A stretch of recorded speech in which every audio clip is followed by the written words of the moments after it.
তাহলে মন্ত্রী সব কাজ ঠিকঠাক ভাবে করে এসেছো, তাই তো? আগে মহারাজ, আমি কোন কাজটা করি না আপনি বলুন।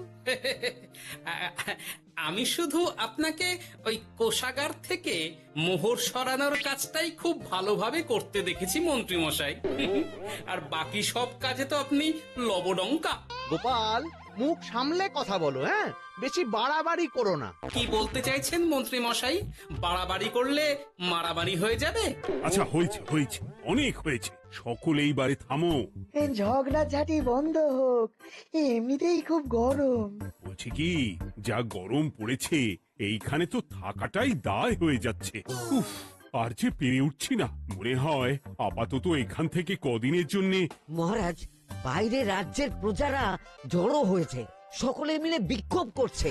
একবার একবার শিগগির আসুন মহারাজ, নইলে সাংঘাতিক কিছু একটা ঘটে যাবে। কি হলো? আবারও কোনো সমস্যা হলো নাকি?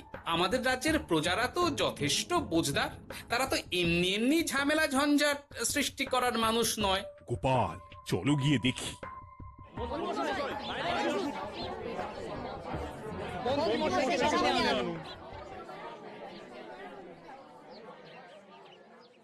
কি ব্যাপার, তোমাদের কি সমস্যা হয়েছে? এইভাবে বিক্ষোভ করছো কেন? মহারাজ, মন্ত্রী মশাইকে সামনে আনুন, তারপর বলছি কি হয়েছে না হয়েছে। সেরেছে। আরে, আমাকে ডাকছে কেন? আচ্ছা, বলছি তোমরা একটু শান্ত হও। আমি বুঝতে পারছি তোমরা কিছু একটা কারণে খুবই অসন্তুষ্ট হয়েছো, তাই সেই জন্য বলছি আগে শান্ত হও, তারপর বলো মন্ত্রী মশাইকে কেন খুঁজছো, উনি কি করেছেন? গোপাল দাদা, তুমি তো জানোই রাজ্যে যা গরম পড়েছে, তার জন্য খাল বিল পুকুর নদী নালা একেবারে শুকিয়ে গেছে, চারিদিকে জলের হাহাকার। হ্যাঁ হ্যাঁ, সে তো জানি। গত সপ্তাহে এই সমস্যার কথা জানিয়ে মহারাজকে অনুরোধ করে গিয়েছিলাম যে রাজ্যের বাঁধটা যাতে খুলে দেওয়া হয়। কেন? আমি তো তোমাদের কথা রেখেছি। আমি তো দুদিন আগেই মন্ত্রীকে পর্যাপ্ত পরিমাণে মোহর দিয়ে বাঁধ খোলার কাজে পাঠিয়েছিলাম। কেন, উনি কি বাঁধ খোলেননি? সেইটা ওনাকেই জিজ্ঞাসা করুন। গত দুদিনে উনি তো বাঁধ খুলতে আসেনি, উপরন্তু আমরা ওনাকে ডাকতে গেলে উনি আমাদেরকে তাড়িয়ে দিয়েছেন। সে কি, এ তো ভারী অন্যায়। দুদিন ধরে অপেক্ষা করে আর না থাকতে পেরে আজকে আমরা এখানে এসেছি। এই অবস্থায় আমরা কি করব? যদি আমাদেরকে আমাদের রাজ্য সাহায্য না করে, তাহলে কোথায় যাব আমরা? ছি ছি ছি, আমি তো ভাবতেই পারছি না। মন্ত্রী, এই মন্ত্রী! মহারাজ, মন্ত্রী মশাইয়ের ব্যাপারটা পরে দেখে নিচ্ছি, আগে এদেরকে শান্ত করেই চলুন। মনে রাখবেন, প্রজারা একবার বিপক্ষে চলে গেলে কিন্তু খুব মুশকিল হয়ে যাবে। শোনো সকলে, তোমরা আজকের দিনটা একটু কষ্ট করো। আমি আমি কথা দিচ্ছি, কাল সকাল হলেই বাঁধ খোলার ব্যবস্থা করব। ঠিক আছে? ঠিক কথা বলেছো তো গোপাল দাদা। দাদা বলে যখন ডাকো, তখন দেখো এই দাদা তার ভাইদের কিছুতেই নিরাশ করবে না। শুধু আজকের দিনটা একটু চেয়ে নিচ্ছি, ব্যাস।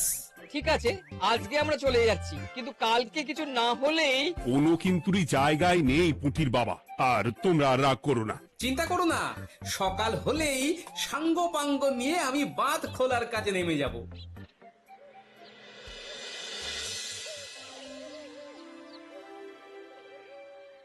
ছি ছি মন্ত্রী, তুমি এইভাবে আমায় মিথ্যে বললে।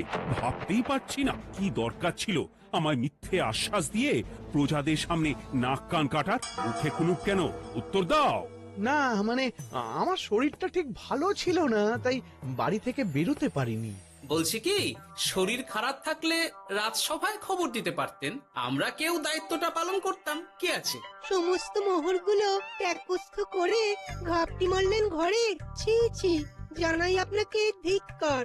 সকলে মিলে করো প্রতিবাদের চিৎকার। মন্ত্রী মশাই, ছি ছি ছি ছি ছি ছি। মহারাজ, আপনি এক্ষুনি মন্ত্রী মশাইকে কদিনের জন্য সভা থেকে বহিষ্কৃত করুন। সে তো করবই, তবে তার আগে আমি চাই কালকে যখন বাঁধ খুলতে তোমরা নামবে, তখন সেই কাজে কোনো লোক নিয়োগ না করে অন্তকেই বাঁধ খুলতে নামাবে। মহারাজ, এ কেমন বিচার আপনার? আমি না রাজ্যের মন্ত্রী। মন্ত্রী না ষড়যন্ত্রী। মন্ত্রী মশাই, তাহলে কালকের জন্য প্রস্তুত থাকুন। মহারাজের বাঁধ খোলার জন্য সকল মোহর তো আগেই আত্মসাৎ করেছেন, এবার শুধু কাজে নেমে পড়বেন, কেমন?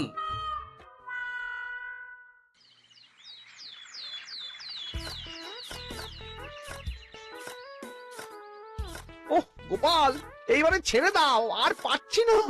এত সহজে হাল ছাড়লে হবে বলুন? এই কে আছো? ওই শাবল কোদালগুলো দাও, আমি এদিকটায় খুঁচিয়ে দিই। সভাকবি, বিজ্ঞানী, এসো এসো এসো, হাত লাগাও। সবে মিলে করি কাজ, বাঁধ খোলা হবে আজ। বাঁধ খোলা হবে আজ, মন দিয়ে করো কাজ। একদম, হাত লাগাও, জোর লাগাও। গোপাল দাদা, সভাকবি, বিজ্ঞানী দাদা আর আর বাকি দাদা ভাইরা আসুন আসুন, সকলে একটু শরবত খান। আমাকেও একটু শরবত দাও। মোহরগুলো খেয়েও তৃষ্ণা মেটেনি বুঝি? হুম হুম। বাঁধ এক্ষুনি খুলবে, প্রজাদের সব জ্বালা জুড়বে। বাঁধ খুলে গেছে। আমাকে বাঁচাও, আমাকে বাঁচাও। কোনো সময় ভুল করলে নিজেই সেই ভুল শুধরে আবার ফিরতে হয়। আপনিও তাই করুন মন্ত্রী মশাই, নিজে নিজেই উঠে আসুন।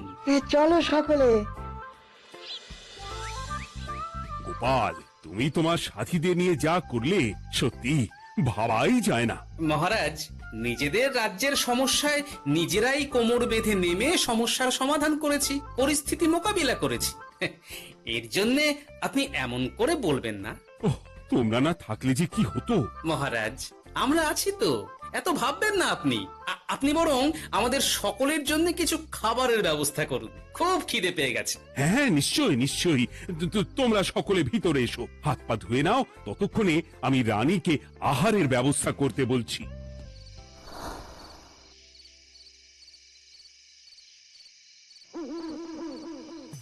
ওমা গো, ওমা বাঁচাও, কি শরীর খারাপটাই না লাগছে গো। একে গিন্নি, বাবারে, কি হয়েছেটা কি? ও, তুমি এইভাবে এখানে শুয়ে কাতরাচ্ছ কেন? বলি তুমি এসেছো? হ্যাঁ, এই তো আমি চলে এসেছি। কি হয়েছে গিন্নি? তোমার কোথায় কষ্ট হচ্ছে? গরমে হাঁসফাঁস করছি গো, পারছি না। রান্না করতে গিয়ে খুব বাজে অবস্থা হয়ে গেছে গো, এই থেকে এইখানে পড়ে পড়ে গড়াচ্ছি। ঠিক আছে, আজ আর রান্না করতে হবে না গিন্নি, আমি রাজবাড়ি থেকে খেয়ে এসেছি। বাহ, নিজে খেয়ে এসেছো বলে আর রান্না করতে হবে না বলে দিলে? এদিকে রাত্রে আমি খাবো কি, সে খেয়াল আছে? হ্যাঁ হ্যাঁ, খেয়াল আছে, খেয়াল আছে। যাও, আমার জন্য রান্না চাপাও আর একটু জল দাও। দেখো, এত গরম পড়ে কৃষ্ণনগরের অবস্থা শোচনীয় হয়ে গেছে। বয়স্ক লোকেরা কোনো কাজই করতে পারছে না। সত্যি তো, এই গরমে রান্না করাটা খুবই কঠিন গিন্নি। কি বললে? আমি বয়স্ক লোক? আমার বয়স হয়ে গেছে, তাহলে নিজে কি? এই না না গিন্নি, আমি তোমায় কিছু বলিনি। আমি গোটা কৃষ্ণনগরের সাধারণ বয়স্কাদের উদ্দেশ্যেই কথাটা বললাম। তোমার তো বয়স হয়েছে বলে মনেই হয় না গিন্নি। ও তাই বলো?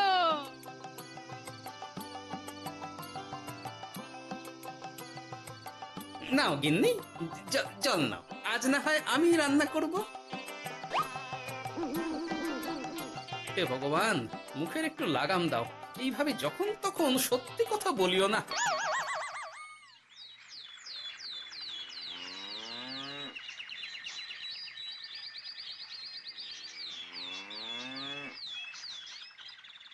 গোপাল দাদা, ও গোপাল দাদা, একবারটি বাইরে এসো, মহারাজ জরুরি তলব করেছেন। আবার কি হলো গোপাল দাদা, গিন্নি? একবার ও বাইরে গোপাল গিয়ে দাদা। দেখে আসি, বুঝলে? পেয়াদা এসে অনেকক্ষণ থেকে ডাকছে। গোপাল দাদা, আচ্ছা, গিয়ে গোপাল দেখো। দাদা। ও গোপাল দাদা, গোপাল দাদা, ও গোপাল দাদা, আরে তুমি এক্ষুনি একবার প্রাসাদে চলো, রানীমার খুব শরীর খারাপ করেছে, মহারাজ তোমাকে খবর দিতে বললেন। ঠিক আছে, তুমি যাও, আমি আসছি।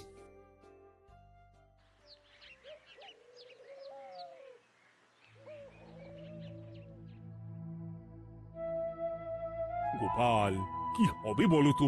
রানী তো দুমদাম করে ব্যারামে পড়ে না। মহারাজ, ভয় পাবেন না, আমরা আছি তো। বৈদ্যকে পরীক্ষা করতে দিন, দেখি সে কি বলে। মহারাজ, অতিরিক্ত গরমের জন্য শরীরটা খারাপ হয়েছে। আসলে উনি এই তীব্র দাবদাহ নিতে পারেননি। তবে চিন্তা করবেন না মহারাজ, আমি বাড়ি গিয়ে এক ধরনের বিশেষ পথ্য পাঠিয়ে দিচ্ছি। রানীমা খেলেই সুস্থ হয়ে উঠবেন। মহারাজ নিজের কানেই তো শুনলেন, রানীমার তেমন গুরুতর কিছু হয়নি, চিন্তা করবেন না। বৈদ্যর ওষুধে উনি সেরে উঠবেন। যাওয়ার আগে একটা কথা বলে যাই, গরমের এই দাবদাহ কিন্তু আরো ভয়ঙ্কর হবে, তাই সকলে খুব সাবধানে থাকবেন। শরীর যাতে ঠান্ডা থাকে এমন হালকা পাতলা খাবার খাবেন। আসি, রাজসভায় দেখা হবে। মহারাজ, বৈদ্যমশাই কিন্তু এটা ঠিক বলেছেন, গরম আরো বাড়বে, তাই দুজনেই খুব সাবধানে থাকবেন, কেমন? গতকাল তো আমার গিন্নিও গরমের চোটে কুপকাত হয়ে গেছিল, শেষমেশ আমাকে বাড়ি গিয়ে রান্না করতে হলো আর কি। ও বাবা, তাই নাকি? তাহলে তো খুবই চিন্তার ব্যাপার।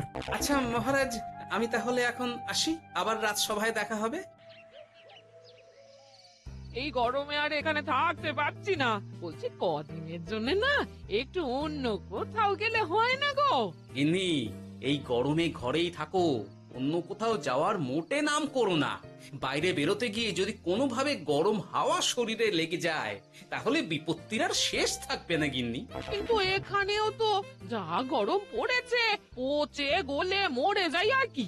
উফ গিন্নি, দয়া করে এইসব বাজে কথা বলা বন্ধ করো তো, আমার আয়ু থেকেও তোমার আয়ু দীর্ঘ হোক।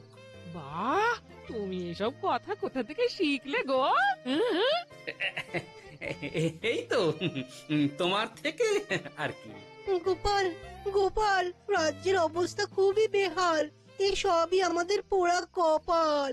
আরে সভা কবি, কি হয়েছে? তোমাকে দেখে তো মনে হচ্ছে তুমি কিছু। বিজ্ঞানী মহারাজ দুজনেই অজ্ঞান, ঘটি ঘটি জল ঢেলেও ফেরাতে পারেনি তাদের জ্ঞান। কি বলছো কি? তা তুমি এই ব্যাপারটা জানলে কি করে? গিয়েছিলাম একটু আগে বিজ্ঞানীর বাড়ি, গিয়ে দেখি লোকজনের ভিড় সারি সারি। সে কি? শুনলাম মহারাজ তাকে কিছু বলতে এসেছিলেন, তারপরে দুজনে বাইরে বেরিয়ে আসতেই অজ্ঞান হয়ে গেলেন।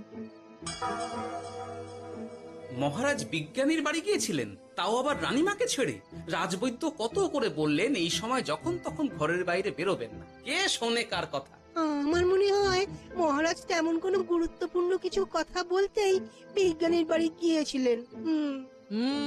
গরম কমানোর উপায় আলোচনা করতে হয় তো গিয়েছিলেন। আমাদের মহারাজ তো নিজের চোখেই দেখেছেন এই তীব্র গরমের চোটে রাজ্যের কি অবস্থা, কি অবস্থা। ঠিক বলেছো গিন্নি, আমার এই কথাটা তো মাথাতেই আসেনি। ধন্যবাদ গিন্নি, অসংখ্য ধন্যবাদ তোমায়। আমায় পরে ধন্যবাদ জানিও। হ্যাঁ, এখন আর দেরি না করে বৈদ্য মশাইকে সঙ্গে নিয়ে বিজ্ঞানী মশাইয়ের বাড়ি যাও। হ্যাঁ,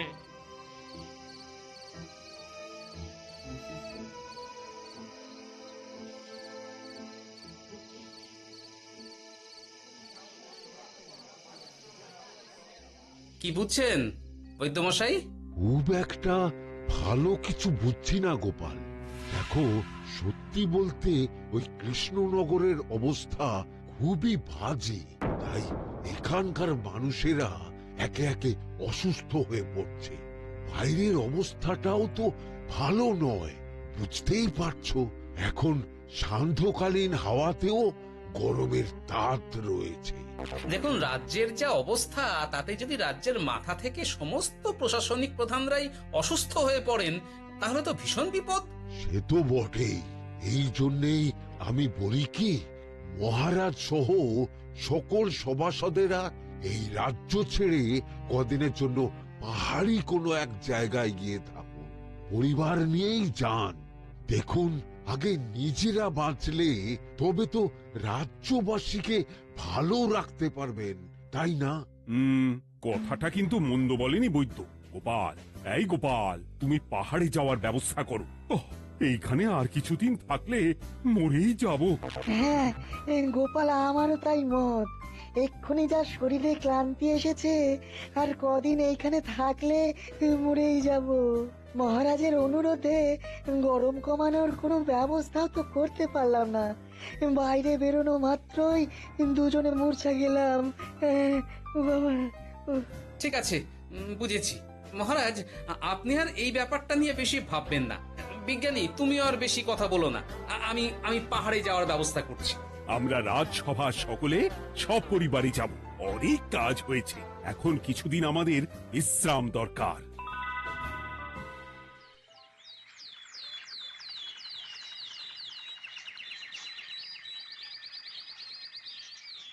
এ কি গোপাল, মন্ত্রীকেও তুমি আমাদের সঙ্গে নিয়ে যাচ্ছ? আহ, তুমি কি সব ভুলে গেছো? মহারাজ, আপনি খামোখা উত্তেজিত হবেন না। আপনার শরীরটা কিন্তু ভালো নেই। আর মহারাজ, আপনার রাজ্যে বাস করে আপনার থেকেই শিখেছি বিপদের দিনে পরম শত্রুকেও দূরে ঠেলতে নেই। গোপাল এটা ঠিক কথাই বলেছে। যতই হোক, উনি তো আমাদের মন্ত্রী, তাই এই বিপদের দিনে ওনাকে ফেলে যায় কি করে বলুন তো? সত্যি গোপাল, তোমার তুলনা নেই। ঠং, সবই নাম কেনার চেষ্টা। গোপাল, চলো এইবারে রওনা দিই। বলছি, খাবার দাবার আর জলের কলসিগুলো উঠেছো তো? হ্যাঁ, খাবারের পাত্রগুলো আপনার জিম্মায় থাকবে, আর জলের কলসিগুলো আমি সামলাবো।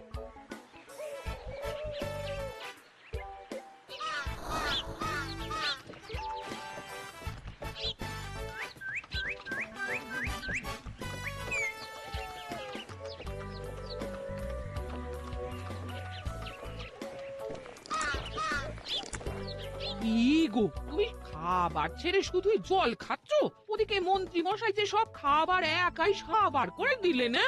ভালোই তো, থাক না। এরপরে বড় বাইরে যেতে হলে বুঝবে, আমি তো ওই জন্যই নিজের জিম্মায় শুধুমাত্র জল নিয়েছি। দেখো, জল খেলে ছোট বাইরে যাওয়ার দরকার হলে চলে যেতে পারবো, কিন্তু বড় বাইরে যাওয়ার দরকার হলে তো যেখানে সেখানে যেতে পারবো না। তাই জলই সই। কিন্তু সবার জল যদি তুমি একাই শেষ করে দিলে, তাহলে এই রে, এটা তো ঠিক বলেছো গিন্নি। পথে ঘাটে কোনো পানীয় জলের পুকুর বা কুয়ো দেখলে জল ভরে নিতে হবে, বুঝলে?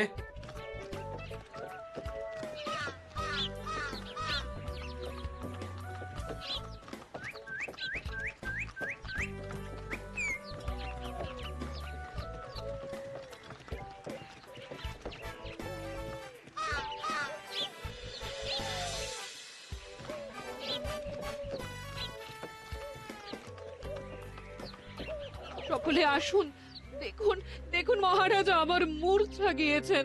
আসুন। সে কি, কৃষ্ণনগর পেরিয়ে এসেছি, এখন এই অচেনা অজানা জায়গায় এসে মূর্ছা গেলেন? গিনি, চলো তো শিগগির গিয়ে দেখি। কেউ ঘাবড়াবেন না, মহারাজের শরীরটা আসলে খুব দুর্বল ছিল তো, তাই মূর্ছা গিয়েছেন।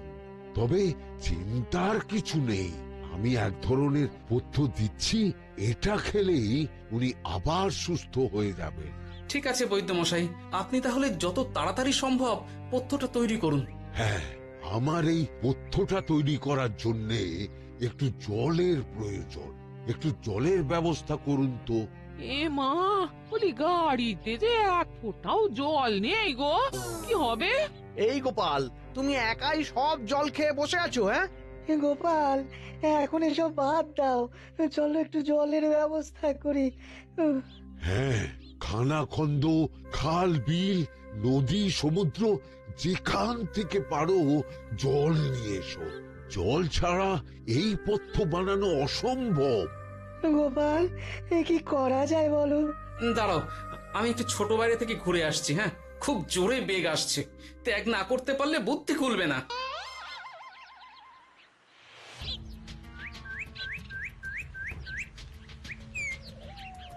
ওদিকে একটা পাত কুয়ো দেখতে পাচ্ছি মনে হচ্ছে।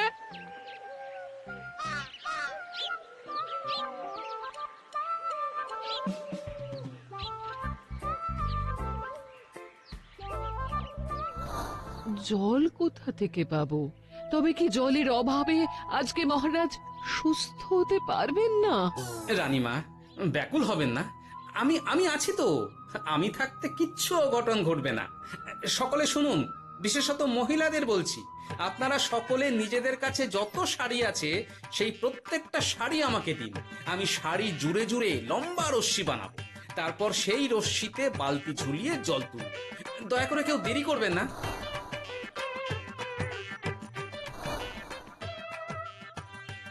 এই নাও আমার 5খানা শাড়ি। হ্যাঁ, এই নাও আমার 10খানা শাড়ি। আমি বাবা আমার লতা পাতা মিনি করা শাড়িগুলো দেব না। যা পারো করো, আমি বড় বাইরেতে যাচ্ছি। ওমা, বিপদের দিনে শাড়ি দেবে না? গায়ের জোরে নিয়ে আসবো। হ্যাঁ,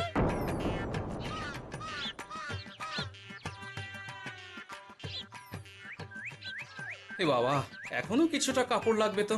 যা গভীর পাতকুয়া, সবার সব শাড়ি তো কাজে লাগিয়ে দিয়েছি, এখন কি হবে? আরে ওই তো কার একটা ঝোপের কাছে ধুতি পড়ে রয়েছে, যাই ওইটাই নিয়ে নি। এই গোপাল গোপাল, আরে করো কি, ওটা তো আমার ধুতি। আরে আরে আমি এই ঝোপে বড় বাইরের জন্য এসেছি। আরে মন্ত্রী মশাই, বড় বাইরে করার সময় অযথা অন্যদিকে মন দেবেন না, তাহলে পেট সাফা হবে না।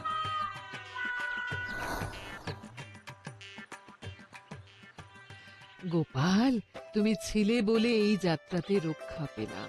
ভগবান তোমাদের অনেক অনেক মঙ্গল করুক। এই দেখো না, ওরা না আমার লতা পাতা আঁকা শাড়িগুলো নিয়ে নিয়েছে।